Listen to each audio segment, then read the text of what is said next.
আজ সকালে বাড়িতে রান্না ছিল না। দুপুরবেলায় ও আসার পরে দুজনে মিলে চলে গিয়েছিলাম একটা অন্নপ্রাশন বাড়ি অ্যাটেন্ড করতে। এই পুচকুর অন্নপ্রাশন ছিল আজ। প্রথমবার ও ভাত মুখে দিল।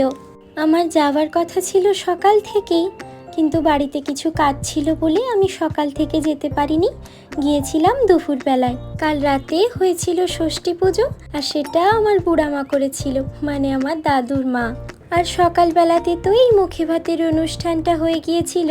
আমি তো তখনও গিয়ে পৌঁছাইনি, সেই জন্য আমার ভাই কিছু কিছু ফটো ভিডিও নিয়ে রেখেছিল আমায় দেবে বলে। আর আমি যেতেই আমাকে দিদা মা সবাই বলছে, এত দেরি করে এলে, সকালে আসলে কত আনন্দ হতো।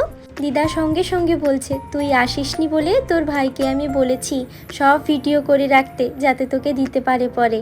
আর এই সমস্ত বিষয় আমার দুটো ফ্যামিলি কিন্তু ভীষণ সাপোর্টিভ।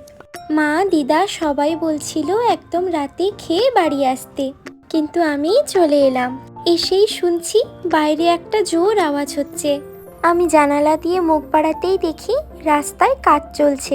পুরনো রাস্তাগুলোকে একটু করে ভেঙে দিচ্ছে, আবার নতুন করে রাস্তা তৈরি হবে।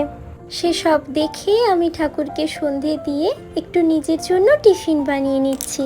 ভেজে নিয়েছি একটা ওটস অমলেট, আর মা যে সেই বাদাম ভাজা, ছোলা ভাজা, চিড়ে ভাজা সব পাঠিয়েছিল না, ওই বাদাম ভাজাও একটু নিয়ে নিয়েছি। আর করেছি একটু বর্নভিটা। মা আসার সময় রাতের খাবারটাও প্যাক করে দেবে বলেছিল, কিন্তু আমরা আর নিয়ে এলাম না। ও তো আমাকে বাড়ি পৌঁছে দিয়েই বেরিয়ে গেল, আর রাতে আসার সময় কিছু একটা খাওয়ার নিয়ে চলে আসবে বলেছে। আজকের ব্লগটা এখানেই শেষ করছি। তোমরা খুব ভালো থেকো। আমাদের এমন আরো অনেক গল্প হবে আগে। টাটা।